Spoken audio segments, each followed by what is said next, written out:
살면서 많은 약속을 하게 됩니다. 저도 자녀들과 약속하는 것도 있고, 또 저 자신과도 약속하는 것이 있고, 또 하나님과 기도하면서 서원하면서 약속하는 그런 약속들도 있습니다. 그런데 그 약속들이 대부분 잘 지켜지느냐, 어떤 조건에 의해서 그 약속들을 지켜야 하고 어떤 타이틀을 걸게 되죠. 이걸 너가 했을 때 내가 이렇게 해줄게 라고 하는 그런 약속들을 의외로 많이 하게 됩니다. 그냥 어떤 사심 없이 하는 약속이 아니라 어떤 조건을 걸고 내가 이 조건에 부합해야지만 내가 이 약속을 너에게 지켜줄 거야 라고 하는 그런 조건부의 약속들이 굉장히 우리 삶 속에 많이 있다는 것을 살펴보게 됩니다. 근데 오늘 하나님께서는 이 다윗을 통해서 또 다른 약속을 해주십니다. 그것은 다음에 올 너의 뒤를 이을 모든 세대에게 영원하고 견고한 나라를 세워줄 것이다 라고 하는 하나님의 약속을 오늘 살펴볼 수가 있습니다. 하나님께서는 이 다윗에게 어떠한 조건이나 어떠한 것을 원해서 하는 것이 아니라 이것이 하나님의 뜻이고 하나님께서 우리를 위해서 일하시는 나중에 그 마지막 그 목표점인 것을 우리에게 제시해주고 말씀해 주세요.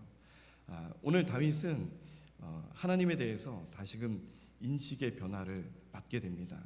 오늘 우리가 읽지는 않았지만 그 뒤에 다윗의 기도가 마지막 절까지 29절까지인가요? 29절까지 다윗의 기도가 기록이 되어 있어요.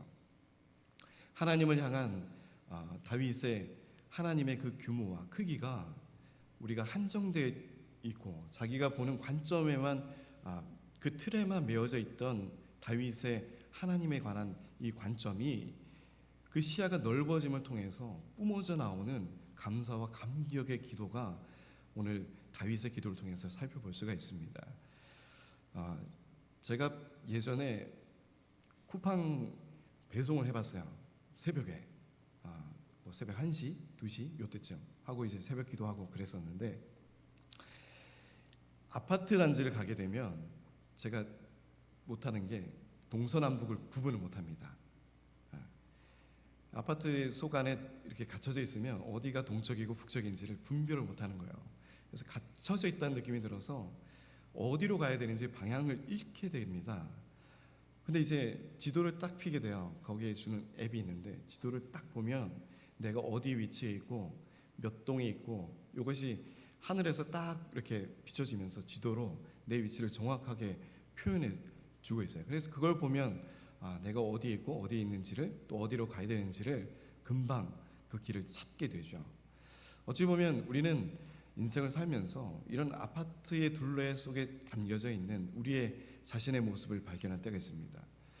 분명 어느 곳으로 향하고 어느 곳에 가야 될지를 알고 있지만 그 방향성은 알고 있지만 내가 그 아파트 주위에 홀로 있을 때 정말 내가 정확한 어느 위치에 있는가를 분별하지 못할 때가 너무나도 많다는 거예요.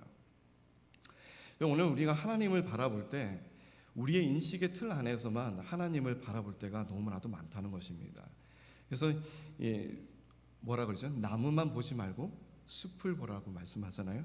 어찌 보면 우리 권사님께서 꽃꽂이를 할 때 어찌 보면 이 심겨지는 식물 하나하나만 보고 이거를 작업을 한다면은 굉장히 좋은 결과를 맞이할 수는 없을 것 같아요. 먼저 큰 그림을 보고 디자인을 해서 내가 이 결과물을 도출해내기 위해서 큰 그림을 그려놓고 거기에 하나하나 심어가면서 가장 보기 좋은 모습으로 만들어내는 결과물 아니겠습니까? 마찬가지로 우리가 하나님을 바라볼 때 어떠한 내 작은 틀 안에 맞춰서 하나님을 바라보게 되면 우리가 하나님의 뜻을 정확히 바라보지 못하고 완전히 왜곡되게 바라볼 때가 많다라는 거예요. 오늘 다윗이 바로 그러한 실수를 또 오늘 나단이 또 그러한 실수를 저지른 것을 우리가 바라볼 수가 있습니다. 오늘 7장 1절에 보시면 여호와께서 주의 모든 원수를 무찌르사 왕으로 궁에 평안히 살게 하신 때라고 말씀하고 있어요. 이 베레스 우사의 사건을 통해서 다윗이 자기의 뜻으로 하나님의 뜻으로 언약의 궤를 싣고 오는 모습이 아니라 자기의 뜻과 원하는 대로 했을 때 오는 그 결과가 얼마나 큰 것임을 바라보게 됩니다. 그래서 그 연장선으로 이렇게 이어서 오면 어찌 보면 베레스 우사라고 하는 능력을 하나님께서 깨뜨리다라고 하는 그 뜻인데, 인간의 능력을 하나님께서 깨뜨렸다라고 하는 그런 뜻입니다. 그래서 내 의지와 내 뜻대로 하려고 하는 그 모든 것을 하나님께서 꺾어버리고 하나님이 원하시고 기뻐하시는 뜻이 무엇인가를 우리에게 발견하게 하여 주시고, 우리의 인생 가운데 내 고집과 내 인생과 내 주관대로의 삶을 살아가서 하나님이 기뻐하시는 것이 아니라 하나님이 기뻐하시는 뜻대로 살아가는 그 방향성을 우리가 정확히 알고 있어야 된다라고 하는 거예요. 하나님께서는 주의 모든 원수를 무찔러서 이제는 왕궁의 평안을 허락하여 주셨습니다. 그것이 내가 전쟁의 능력에 능해서 내가 싸움을 잘해서가 아니라 하나님께서 이 모든 것을 허락해 주셨다라고 하는 거예요. 우리 주변에 모든 일들과 사건들이 넘쳐나지만 나에게 오는 참 평안은 하나님께서 허락하여 주실 때 가능하다는 것입니다. 내가 능력 있고 지혜 있고 아무리 날고 뛰고 경륜이 있어서 아무리 지혜롭게 행한다고 하지만 세상에 줄 수 있는 평안과 기쁨은 한정되어 있어요. 그러나 하나님께서 주시는 참 평안과 기쁨은 나로부터 나오는 것이 아니라 하나님께로부터 나오는 것임을 선포하고 계십니다. 이때 왕이 선지자 나단에게 이르되 2절에 말합니다. 볼지어다 나는 백향목 궁에 살거늘 하나님의 궤는 휘장 가운데 있도다 라고 말씀하고 있어요. 어찌 보면 다윗은 하나님의 궤가 성막 가운데 거하고 누추한 곳에 있는 모습을 보면서 나는 백향목 정말 으리으리한 집에 살고 있는데 하나님의 궤는 어찌 저곳에 있을까 라고 하면서 성전에 대한 건축을 나단에게 말하는 것을 볼 수가 있습니다. 어찌 보면 굉장히 좋은 뜻이죠. 좋은 의도입니다. 그리고 하나님께서 굉장히 기뻐하실 일이라고 우리는 명확하게 생각하고 있어요. 그런데 하나님이 우리에게 말씀해 주는 결과는 의외의 결과를 우리에게 보여주고 계신 것을 볼 수 있습니다. 그리고 나단도 마찬가지로 3절에 이렇게 말하고 있습니다. 나단이 왕께 아뢰되 여호와께서 왕과 함께 계시니 마음에 있는 모든 것을 행하소서 하니라. 이러한 평안과 화평을 바라보면서 하나님께서 다윗 왕과 함께 계십니다. 그러므로 다윗 왕이 원하시는 뜻대로 행하십시오라고 합니다.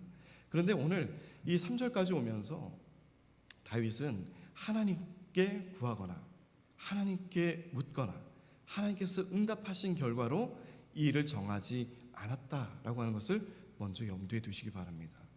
그리고 나단 선지자도 마찬가지고 하나님의 뜻을 먼저 묻고 하나님, 이 건축을 하는 다윗 왕의 마음이 하나님께서 기뻐하시는 마음입니까? 라고 묻질 않았어요.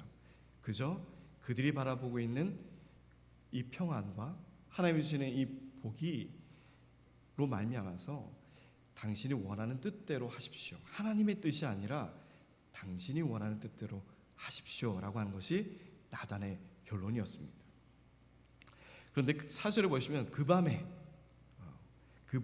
여호와의 말씀이 나단에게 임하여 이르시되라고 말씀하고 있습니다. 다른 날도 아니고 바로 그 밤에 하나님께서 나단을 찾아오십니다. 굉장히 어찌 보면 긴박한 상황입니다. 하나님께서는 급하게 찾아오신 거예요. 다윗에게도 갈 수 있었겠지만 나단 선지자를 통해서 하나님은 하나님의 뜻을 밝히 선포하고 계십니다. 그 밤에 여호와의 말씀이 나단에게 임하여 이르시되 5절에 보시면 가서 내 종 다윗에게 말하기를 여호와께서 이와 같이 말씀하시되 내가 나를 위하여 내가 살 집을 건축하겠느냐 내가 이스라엘 자손을 애굽에서 인도하여 내던 날부터 오늘까지 집에 살지 아니하고 장막과 성막 안에서 다녔나니 하나님께서는 어느 집에 머무르지 않으셨다라고 하는 거예요. 출애굽할 당시까지도 하나님께서는 그 장막 그 중심에 이 이스라엘 지파의 그 중심에 거하시면서 함께 하시는 하나님이셨다.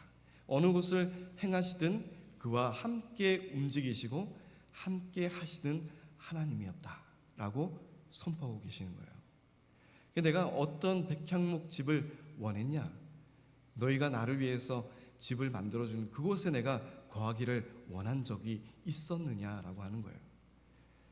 이스라엘 지파들과 함께 그 광야의 길을 행하셨고 구름 기둥과 불 기둥이 되셔서 먼저 앞서 행하시고 그 중심에 항상 언약궤가 있으면서 머무르면서 그와 함께 이스라엘 진중 가운데 거하시는 하나님이었다라고 하나님의 이 임재라고 하는 것을 우리에게 말씀하고 있습니다. 장막과 성막 안에서 다녔나니 7절에 이스라엘 자손과 더불어 다니는 모든 곳에서 내가 내 백성 이스라엘을 먹이라고 명령한 이스라엘 어느 지파들 가운데 하나에게 내가 말하기를 너희가 어찌하여 나를 위하여 백향목 집을 건축하지 아니하였느냐고 말하였느냐. 그러므로 이제 내 종 다윗에게 이와 같이 말하라. 만군의 여호와께서 이와 같이 말씀하시기를 내가 너를 목장 곧 양을 따르는 데에서 데려다가 내 백성 이스라엘의 주권자로 삼고 라고 말씀하셨어요. 하나님은 우리들 중심 가운데 거하기를 원하십니다. 근데 그 대표적인 그 중심에 거하는 양치는 목자의 모습이 하나님의 마음과 같은 거라고 말씀해 주고 있어요. 그래서 이 다윗, 양치는 목자였던 다윗을 하나님께서 부르십니다. 그를 기름 부어서 이스라엘의 왕으로 세우게 되는 역사를 하나님께서 이루어 나가는 것을 볼 수가 있어요. 어찌 보면 하나님의 마음을 가장 잘 알고 대변할 수 있는 사람이 바로 양의 무리들 중심 가운데 있는 목자 아니겠습니까? 저들의 울음소리를 통해서 저들의 배고픔을 통해서 목마름을 채우기 위해서 물이 있는 곳을 향하여 걸어가고 또 이런 한 양마리를 찾기 위해서 짐승과 싸우는 다윗의 모습을 통해서 하나님은 하나님의 마음을 다윗을 통해서 펼쳐져 보여주셨으리라 믿습니다. 우리들 가운데 거하기를 원하시는 하나님, 양의 무리들 안에 계시길 원하시는 하나님, 오늘 우리 이 회중 가운데 함께하여 하기를 원하시는 하나님이 바로 우리의 하나님인 줄 믿으시기 바랍니다. 어느 한 곳에 머물러서 인간이 만든 그 집에 거하기를 원하시는 하나님이 아니라 어느 곳을 가든지 어느 곳에든지 함께 하시기를 원하시는 하나님인 줄 바라보시는 우리 성도님들이 되시길 바랍니다. 교회가, 이 예배당이 어찌 보면 하나님이 임재하는 곳일 수도 있지만 우리의 삶이 거하는 어느 곳, 우리의 발길이 닿는 어느 곳이든지 바로 그곳이 하나님의 임재가 있는 곳임을 바라보시는 우리 성도님들이 되시기를 바랍니다. 내가 9절에 가는 모든 곳에서 내가 너와 함께 있어 내 모든 원수를 내 앞에서 멸하였은즉 땅에서 위대한 자들의 이름같이 내 이름을 위대하게 만들어 주리라 라고 말씀하고 있어요. 하나님께서는 다윗에게 약속을 하고 계십니다. 내 이름을 위대하게 만들어 주리라. 내가 가는 모든 곳에서 내가 너와 함께 있어 라고 하는 이 말씀이 오늘 제 말씀의 제목이에요. 그래서 하나님께서는 한 곳에 머물러 계시는 것이 아니라 우리와 함께하는 행하는 모든 곳에 우리와 함께 있기를 원하시는 하나님이시다라고 하는 것입니다. 다윗은 굉장히 기뻐하는 마음으로 정말 내가 지금 백향목 이렇게 부유한 집에 살고 있지만 하나님의 괴가 저렇게 누추한 곳에 있을 때 정말 멋진 성전을 지어서 그곳에 하나님이 거하시면 얼마나 좋을까. 우리의 마음은 그것이 더 기쁠 수도 있겠지만 하나님은 그렇지 않다. 다윗아, 너의 기뻐하는 그 마음은 알겠지만 내 뜻은, 내가 기뻐하는 것은 그것이 아니야. 너가 나를 위하여 집을 세워준다라고 너는 생각하지만 나는 내가 너를 위하여 집을 세워줄 거야. 이것이 바로 하나님이 우리에게 선포하고 계시는 것입니다. 10절에 내가 또 내 백성 이스라엘을 위하여 한 곳을 정하여 그를 심고 그를 거주하게 하고 다시 옮기지 못하게 하며 악한 종류로 전과 같이 그들을 해하지 못하게 하여 전에 내가 사사에게 명령하여 내 백성 이스라엘 다스리던 때와 같지 아니하게 하고 너를 모든 원수에게서 벗어나 편히 쉬게 하리라. 여호와가 또 내게 이르노니 여호와가 너를 위하여 집을 짓고 라고 말씀하고 있어요. 우리를 위하여 모든 원수를 다 멸하시고 너에게는 이제 평안을 줄 것이다 라고 선포해 주시고, 이제 마지막으로 내가 너를 위하여 집을 지어줄 것이다 라고 말씀하고 있습니다. 우리가 짓는, 인간이 짓는 그 집은 어때요? 영원하지 않습니다. 부서지고 또 이전하게 되면 부서지고 또 새롭게 지어지는 건물일 수밖에 없어요. 그러나 하나님이 우리에게 지어주는 그 집은 영원한 집입니다. 무너지지 아니하고 변치 아니하고 우리에게 확실하게 약속되어진 하나님의 집, 그것을 다윗에게 말해주고 있는 거예요. 너가 나를 위해서 지어주는 이 집, 내가 그것을 보고 기뻐할 것 같니? 아니야, 다윗아, 나는 너에게 영원한 변치 않은 언약을 너에게 말해줄 거야. 내가 너의 나라와 너의 집을 영원히 견고히 지켜줄 거야. 그것이 내가 바라는 집이다. 내가 너를 위하여 만들어주는, 세우는 집이다 라고 말씀하고 있습니다. 나는 그에게 14절에 아버지가 되고 그는 내게 아들이 되리니 내가 만일 죄를 범하면 내가 사람의 매와 인생의 채찍으로 징계하려니와 또 그 전에 그는 내 이름을 위하여 집을 건축할 것이요 나는 그의 나라 왕위를 영원히 견고하게 하리라 라고 말씀하고 있습니다. 이것만큼 참 우리에게 축복의 말씀이 없지 않겠습니까? 너의 나라를 견고하게 해줄 거야. 어떠한 상황에서든지 나는 너를 지켜줄 것이다. 너의 집을 흔들리지 않게 할 것이다. 적들의 침입에 받아서 멸망치 않게 할 것이다.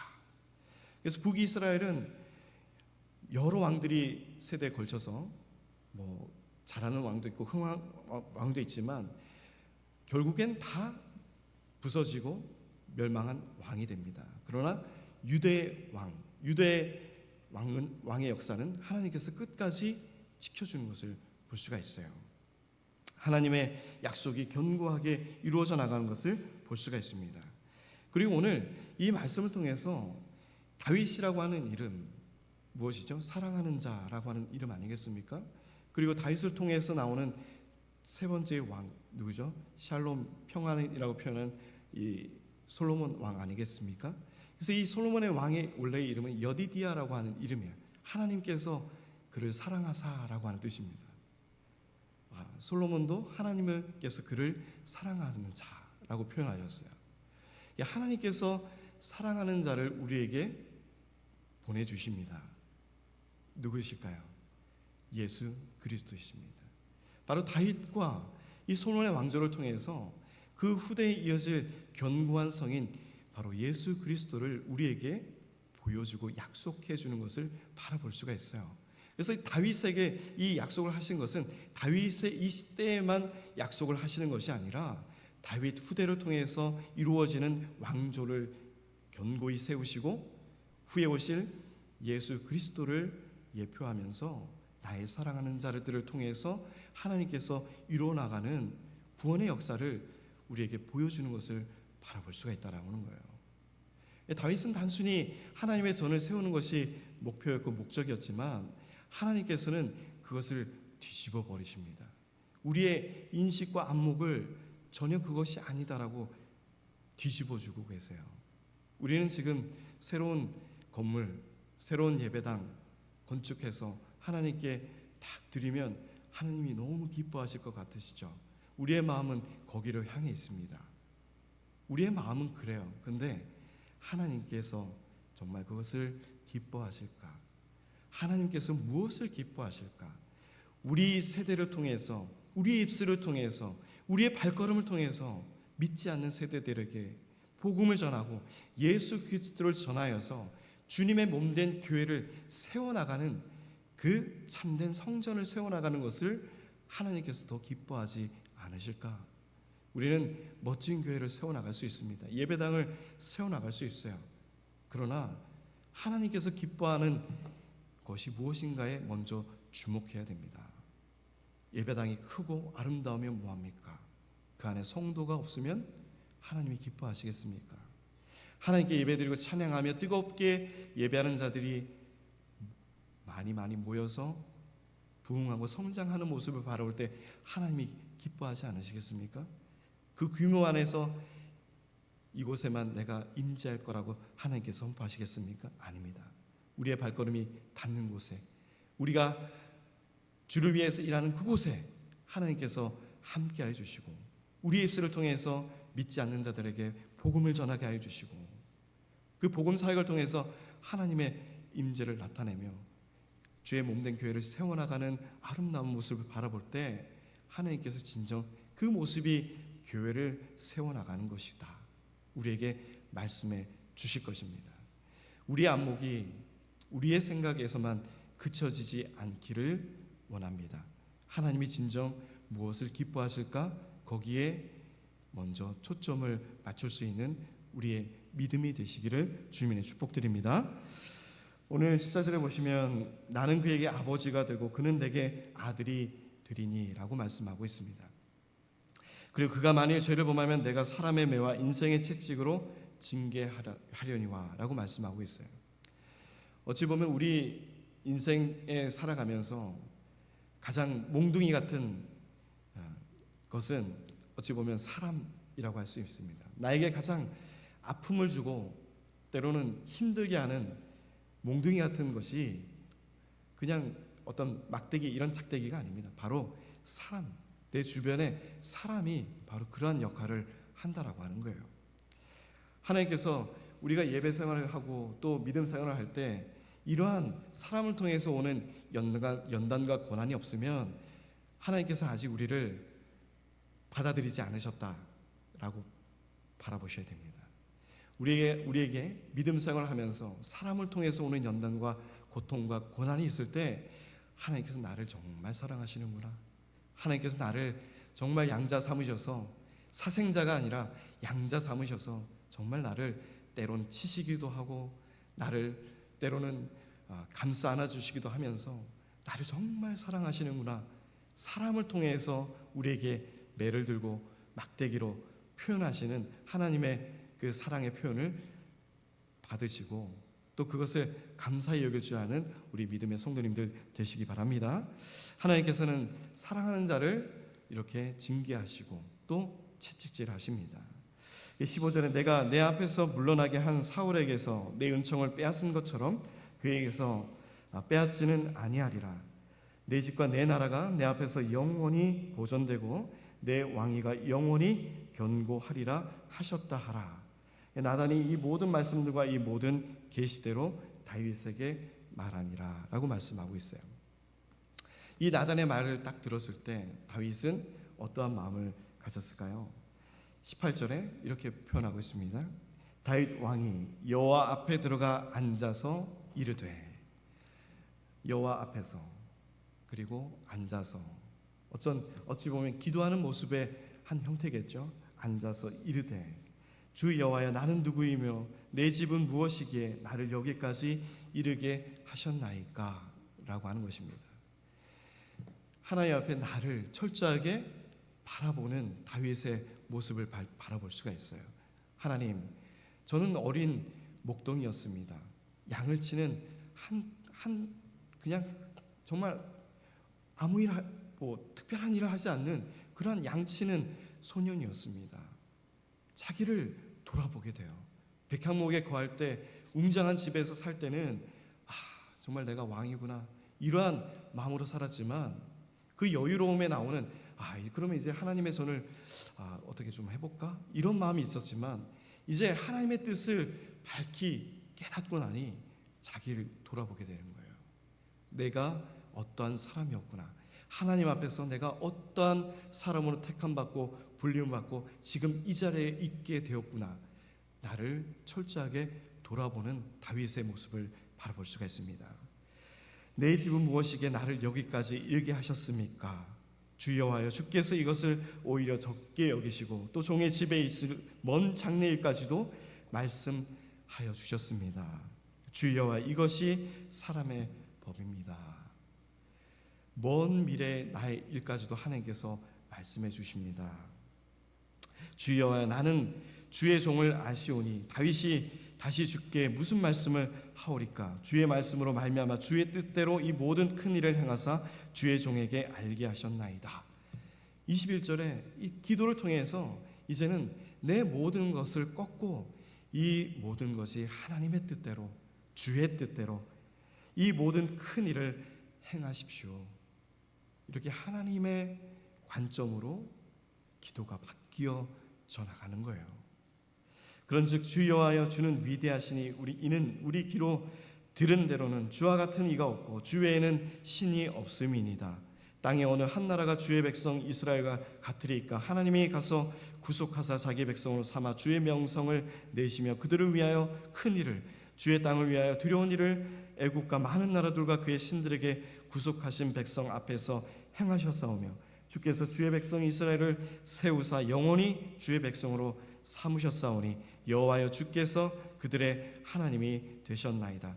여호와 하나님이여 이제 주의 종과 종의 집에 대하여 말씀하신 것을 영원히 세우시며 말씀하신 대로 행하사 사람이 영원히 주의 이름을 크게 높여 이르기를 만군의 여호와는 이스라엘 하나님이라 하게 하옵시며 주의 종 다윗의 집이 주 앞에서 견고하게 하옵소서. 철저하게 하나님의 응답대로 하나님의 말씀대로 그의 기도가 나타나는 것을 볼 수가 있어요. 하나님의 뜻대로 이루어 주십시오. 제가 잠시 나의 뜻에, 제 뜻에 살아갔었습니다. 이제 이 뜻을 꺾고 하나님의 놀라운 숨겨진 비밀을 저에게 말씀해 주신 것처럼 저희 세대가 아니라 다음 세대까지 위하여 일을 하시는 하나님의 먼 미래 일을 우리에게 바라보여 주시는 하나님을 제가 알게 되었습니다. 제가 이 건축에 대해서 저 때 안 해도 됩니다. 다음의 일, 다음 세대의 그 건축을 이어나가셔도 됩니다. 후에 하나님께서는 다윗에게 그 피 묻은 손으로 인하여 건축을 하지 못하게 함을 하나님께서 말씀해 주고 있어요. 그래야 그의 아들 솔로몬을 통해서 성전 건축이 이루어져 나가는 것을 바라볼 수가 있습니다.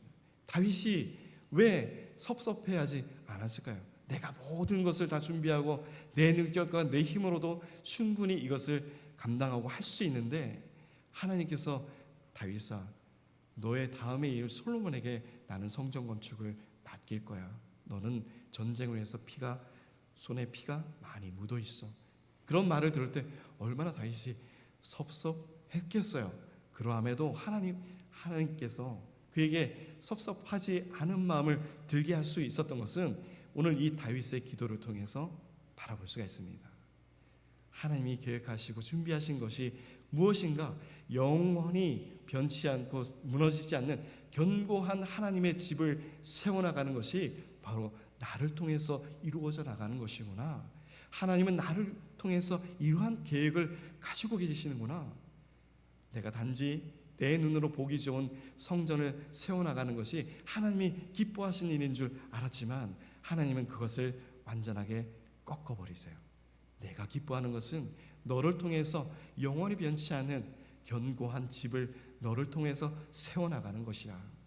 그것이 바로 너를 통해서 영원한 나라 하나님의 우편에 계신 예수 그리스도를 통해서 하나님의 영원한 왕국을 세워나가시며 무너지지 않는 성을 세워나가시며 그의 백성된 우리를 부르시고 이 땅에 세우셔서 예수 그리스도의 몸된 교회를 섬기는 그 섬김을 통해서 또 머리 대신 예수 그리스도를 존귀하게 하는 그 성도의 삶을 통해서 하나님께서는 이 변치 않는 약속을 우리에게 보여주고 계십니다. 오늘 이 예배당에도 하나님께서 임재하고 계십니다. 우리의 중심 가운데 임재하고 계십니다. 언약궤 그 이스라엘 이 가운데 언약궤가 있다라고 하는 그것은 무엇이겠어요? 언약궤 안에 무엇이 있습니까? 십계명 있지 않습니까? 하나님의 말씀이 있지 않습니까? 우리의 성전 안에도 무엇이 있습니까? 우리의 몸된 성전 안에도 누가 거하십니까? 하나님이 거하십니다. 말씀이 거하십니다. 우리 안의 중심에 하나님이 거하십니다. 그것이 바로 하나님 중심의 삶. 말씀 중심의 삶이라고 하는 거예요.